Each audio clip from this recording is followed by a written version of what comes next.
I cannot believe this is happening again. It's absurd.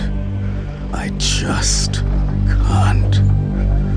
Why do I keep doing the same thing and expecting a different result?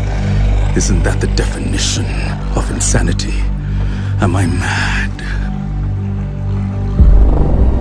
You know, one day the last one of you will ask me, why did you work with Dracula himself to murder all the people?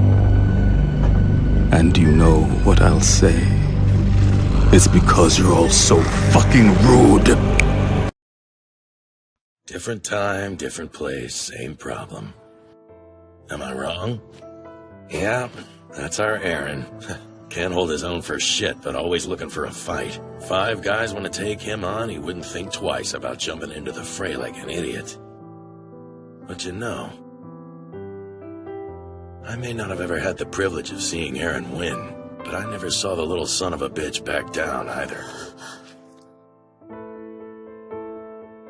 Kid's got fire. To tell the truth, his persistence scares the piss out of me sometimes. He gets knocked on his ass, he gets right back up again. It's in his blood. You think he'd let himself be snatched away without fighting tooth and nail? Not a chance. Whatever strength he's got left, he'll use it. What's 2 guys next to a whole gang? If you can count on anything, it's that Aaron will give him hell. At least till you or me shows up to help. That's how it's always been, right?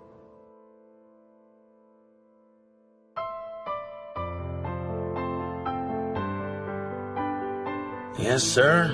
Those good old days were something else. Of course, if you ask Aaron, he'd tell you they were an illusion. Just us kidding ourselves. But I, for one, was never happier than when folks thought of me as a freeloading waste of space. There's not much I wouldn't do to get us back to how things used to be. Call me sentimental, but I'm willing to fight for it.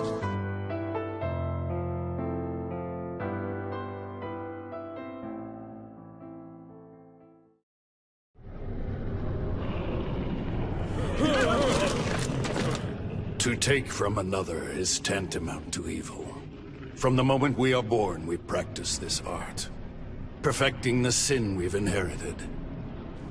That's what life is, a continuous series of compounding sin. It is life itself that draws us into the darkness. I have accepted my fate. I know that I am evil, as are each and every one of you. Now, let's practice a different sin. Everything that you thought had meaning, every hope, dream, or moment of happiness, none of it matters as you lie bleeding out on the battlefield. None of it changes what a speeding rock does to a body. We all die. But does that mean our lives are meaningless? Does that mean that there was no point in our being born? Would you say that of our slain comrades? What about their lives? Were they meaningless? They were not! Their memory serves as an example to us all!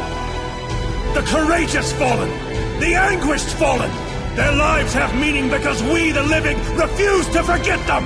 And as we ride to certain death, we trust our successors to do the same for us! Because my soldiers do not buckle or yield when faced with the cruelty of this world! My soldiers push forward! My soldiers scream out! My soldiers rage!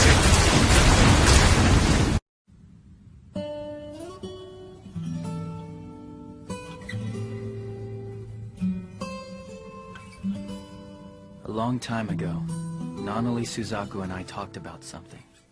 We wondered what happiness would look like if we could give it a physical form.